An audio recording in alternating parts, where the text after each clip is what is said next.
Heyo everybody, Haku here with my review for episode 4 of Assassination Classroom, or Ansatsu Kyoushitsu, season 1. I loved it. I really liked this episode, and I think it might be my favorite episode so far. Going into it, first watching it, because I always watch these episodes a few times when I do my reviews on them, I actually didn't think it would be my favorite episode, because, well, Irina, I'll have to call her. I can't say what the kids call her, at least not very often on YouTube, probably. I probably would not be allowed to get away with that without my video getting nuked. But she's a character, Irina, that I immediately was like, I don't like her, but I kind of like her. And with her being a character that I don't really like, but it's like one of these things where there's like, do you not like them like as a person, but you're okay with them as a character, or do you not like them in a I want to not watch sort of way? And I don't not like them in a not wanting to watch sort of way. Like, I don't like her personally, but she adds so much to the show. So I really like this. And after watching it the second time and stuff, I was like, this has got to be my favorite episode. It's been like, episode 1, I was like, okay, this is pretty good. It's a cool, interesting new concept. It's whatever. Episode 2, again, same. I was like, the quality is good. Everything is good. There is nothing to complain about. But I think it just took episode 3 for me to be like, okay, I really like what this show is doing. And episode 4, I think this is the point where I was like, oh, I love this. So yeah, I loved this episode. It was really good. And I have just a ton of notes to talk about various things about it in a bit more detail. I think in general it was one of the most fun and funny episodes too. The comedy was really great. Another thing that I had said in the first 3 episodes that I thought it was good how we were kind of taking our time a bit, just developing a little bit of each character, each episode, and we weren't getting too much. But one of the weaknesses in that, even though I like that slow pacing, and we kept that slow pacing that I liked, where it was slow, but it felt like a bazillion things happened. Nothing felt like rushed or skimmed over at all. So it's kind of again, a weird thing to explain, where it felt like nothing was rushed or just jumping, like we need to do this, we need to do this, we need to do this. And yet at the same time, I ended the episode thinking, how was this only 20-some minutes? Because just so much happened. But one of the weaknesses I was saying with just developing one character per episode and it taking forever is that in the meantime, some of the background characters, I was like, I don't know their names, I don't know anything about them whatsoever, nor do I have any reason to care beyond the few characters that we've really been introduced to and that really stick out, like Karma and Nagisa look nothing like a lot of the just background characters who have normal hair colors and designs and stuff. But one great thing this episode was like, it just felt like the students, the important ones and the less important ones, they had a lot more positive involvement in the content of the episode, and I think that helped the episode a lot for me, because I like big casts, and I felt like I was starting to get just a little bit from each character that was really cool. And just them having involvement as a cast as a whole, even if I don't need to know, like, what each specific character's traits are at this point. Karma also was great in the background. I think I love Karma more from this episode than from last episode getting the deep development on them. So we got our deep development, our introduction to Karma, but in this episode, Karma was just hilarious with just his facial expressions and some of the background comments he made. He was really good, to the point where last episode I was like, yeah, he's kind of like that edgy whatever character, but I like the nuance that's involved with him, whereas this episode I was like, oh, I love Karma, I think he might be my favorite at this point. So again, this episode won me over on him a lot more too. In addition to a lot of the sort of fun, jokey stuff I was talking about, where this is one of the most fun and funny episodes, there were a lot of comedic bits that the whole class played in on. There were also a lot of great lessons that particularly were set up for Irina Sensei to learn. But other than her, there were a lot of lessons for just the characters in general to learn, and a lot of more of the deep stuff about what they're doing, trying to teach these kids and help these kids who are in E-class and everything. It just felt like there was a lot of really good character development and like serious stuff in addition to the really funny stuff, and it all just weaved in itself nicely.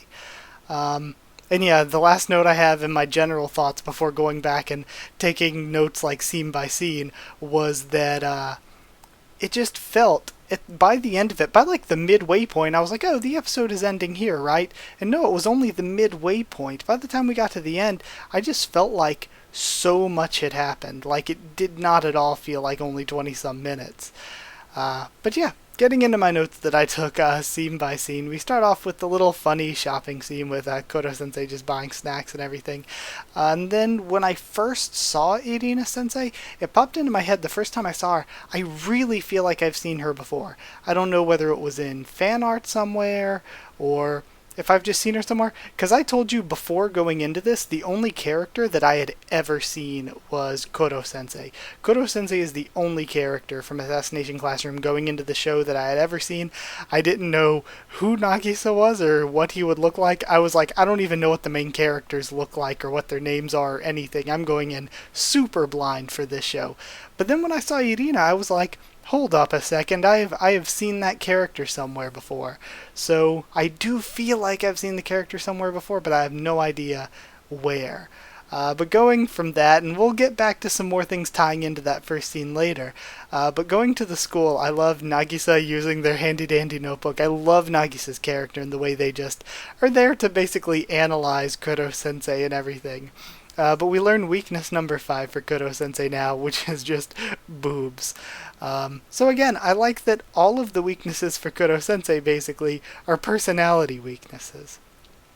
Now, with Irina, Karasuma tries to help her. From the start, he tries to hint at, like, why she's going about things wrong, or sort of how she shouldn't go about things a certain way, but the character arc she had this episode was that her arrogance was her downfall. Not just her arrogance, but specifically her reliance on, her reliance on convention. Like, oh, this thing has worked for me always, so I can just rely on the seduction, rely on the normal bullets, rely on things that have always worked for me, not willing to listen to what anyone else had to say, just arrogant and thinking that she knew the right way the whole time, and then being shown why she was wrong to go about things that way and how she was going to have to change. So it was a really cool character arc just in this episode for Irina.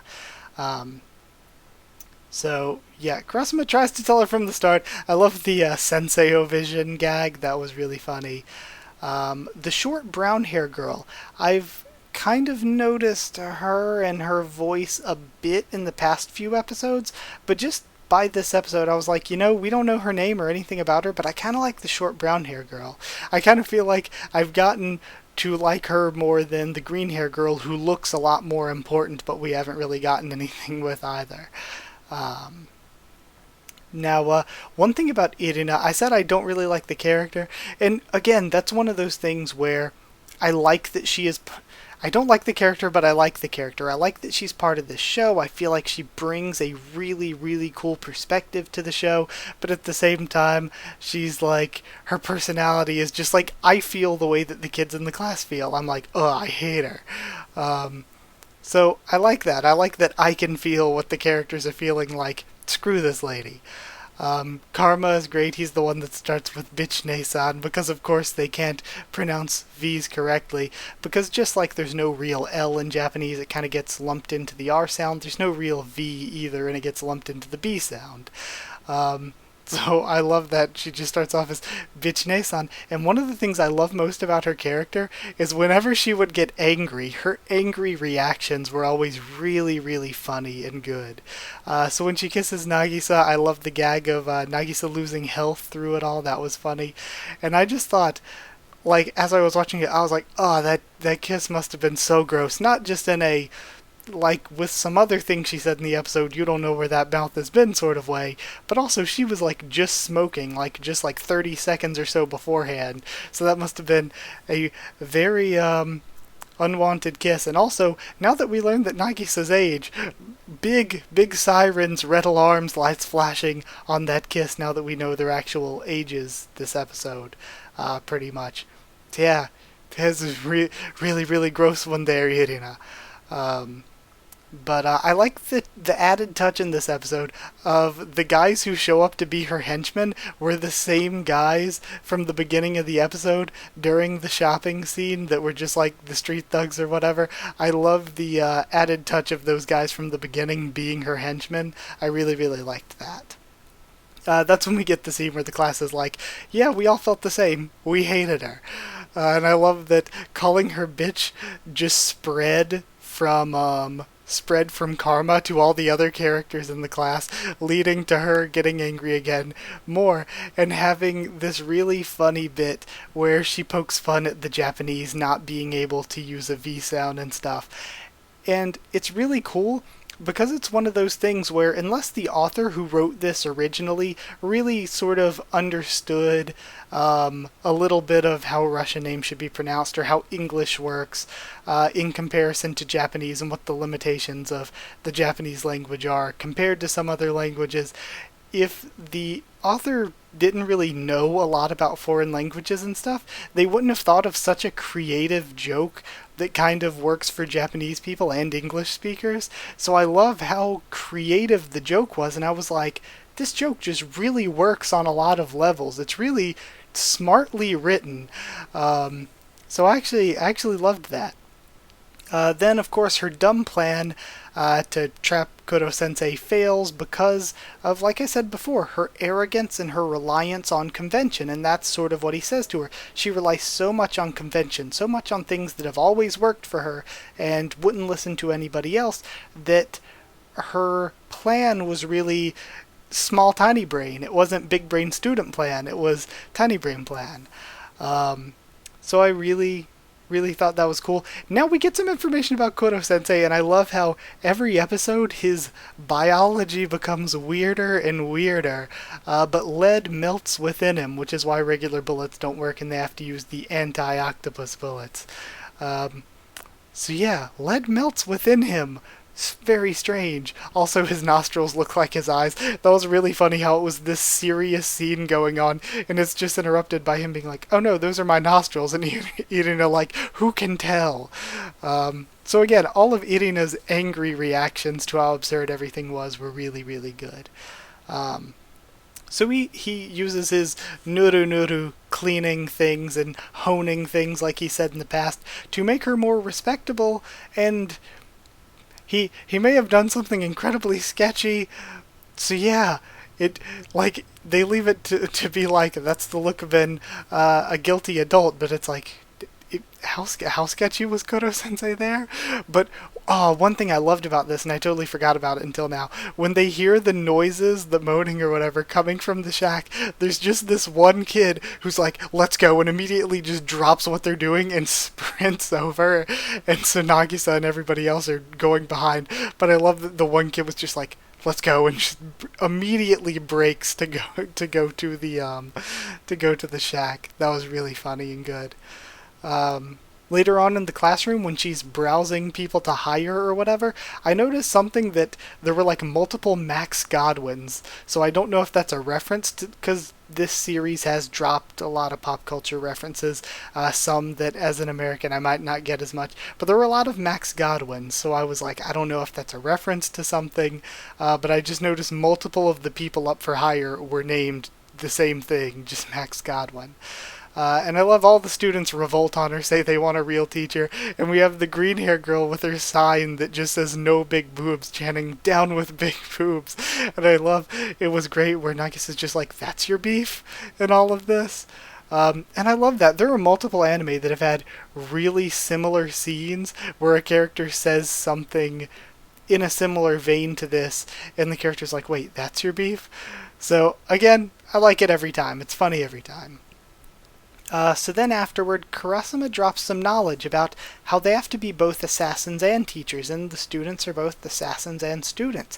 And he shows her sort of what it means and how well it's worked, really, where Koro-sensei, as far as their academics go, has been personally making tests that are personalized to each student. And Koro-sensei has really paid attention to what each student struggles with or excels in, and even Karasuma with his PE stuff and them playing after class or whatever, them just playing out in the schoolyard or whatever. They're hitting this ball around with the knives, and he's like, so I have them playing this game. It helps with their PE, keeps them active. They're just having fun, but at the same time, they're having fun and they're learning to attack a moving target with a knife accurately.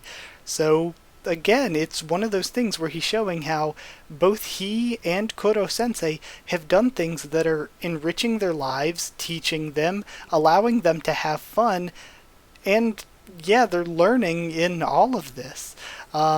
So if she wants to be there as an assassin, she also has to be a good teacher. Then later on, we get one of them saying that they're junior high students, which is why I'm saying, oh, that looks even worse on Irina now. But I was thinking, so I was like, okay, they're high schoolers. They could be anywhere from like 15 to 18. And then last episode they said, oh, we're third years. So I was like, oh, so they're 17 or 18 years old. And then this episode they said junior high. So I was like, wait, they're not 17 or 18 like I thought they were. They're like 14 or 15. So yeah, they're a lot younger actually than I thought they were, the class. I thought this was a high school this whole time. I love that when she mentions you'll be able to talk to foreigners, the guys and girls, their images of attractive foreigners were Jack Sparrow and Laura Croft. I loved that. And then of course they switch from Bichine-san to Bitch Sensei, which again is adorable and funny at the same time, because while it's one of those things where it's not meant in sort of a degrading way, but she's kind of an asshole character. So it's like, on the one hand, it's this thing where this asshole character is like, please stop calling. I know you don't know what you're saying, but I don't want to be called this. But at the same time, they're saying it as sort of an endearing, it's just kind of caught on at this point kind of way. So yeah. Then at the very end, we have Karasuma and Koro-sensei talking, and this is what brings me into theory time. So I like that the end, or that the title of every episode is something time, and this brings me into theory time. So Karasuma kind of brings up how Koro-sensei has kind of inadvertently gotten them to teach these kids really well, and that brings me into my theory that maybe Koro-sensei never plans to blow up the Earth to begin with. Like, I'm sitting here like, how could they possibly kill him? Or couldn't they just kill him if they, like, poisoned him or something when he wasn't paying attention? But aside from all of it, Koro-sensei might not actually plan to blow up the Earth. Or I was like, they could assassinate him not physically, but psychologically by convincing him to not blow up the Earth, by just making him fall in love with them too much. But it's possible that he doesn't want to blow up the Earth at all. He even went as far as blowing up the moon, and he's like, yeah, I'm gonna blow up the Earth too, in order to get these kids that were just abandoned, mistreated, outcast, in order to get these kids the best teacher possible himself, and also in these various subjects, whether it's PE or now foreign language, the best teachers possible for them in those subjects. So I think it's really, really cool and interesting that Koro-sensei, maybe the plan isn't even to blow up the Earth. It's just to get E-Class the best teachers ever, and give these kids who didn't have a chance before because of this stupid broken system, to get them a chance. So I actually think it's really, really cool either way. Either way, if that's not the case and he does totally plan on blowing up the Earth, that's still a really cool concept. But if my theory's right too, that's really cool as well, that he did all this for them and he doesn't actually really plan on blowing it up. But yeah, if he lied to trick everyone, I think it would be really cool. Either way, as a score for the episode, I'm giving it 9.5 bitch senseis out of 10. I loved this one. I didn't think I was going to at first, like I said, but I loved it.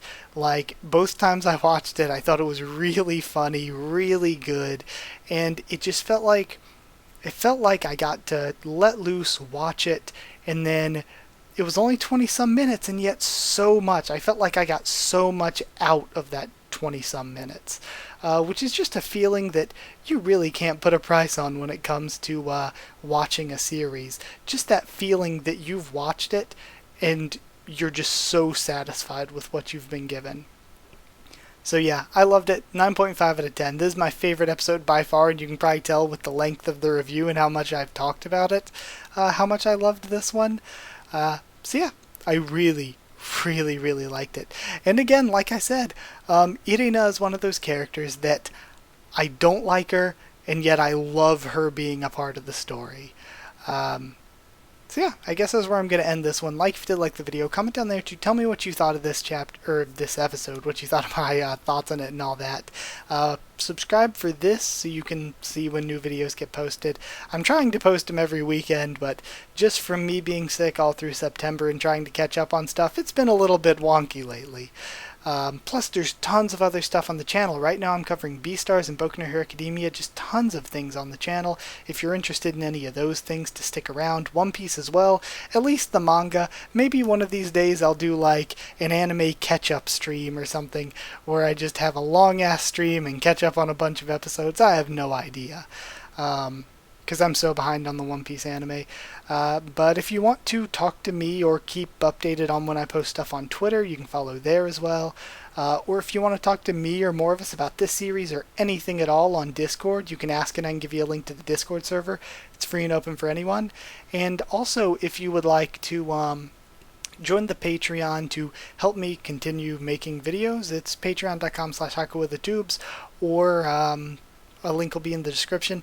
Now, this is actually a patron-selected series, so huge thank you to the patrons that are already there and the ones who helped select the series and everything. And the way I'm kind of doing things, every 3 months I'm going to ask, like, hey, do you want me to continue Assassination Classroom, or do you want me to come back to it later and do something else? I'm assuming everybody's going to say, finish what you're on for now. But then, whenever we do finish it, if you just say, hey, keep going, whenever we do finish Assassination Classroom, then all the patrons will get to put in suggestions. I'll put in all their suggestions that they give in a poll, and whatever wins the poll will be next to replace this series when we're done with it. Or if I decide one season, when I'm covering a lot of anime this season, I've got 4 going on, I think. If I include this, I've got 4 going on. So if I have one season where I'm not covering as many anime and I'm like, I have the time to add something else to the channel, I might add a second patron selected series, and you would be able to do the same there. Just give in all your suggestions, and then I'd put the suggestions to a vote. But yeah, that is it.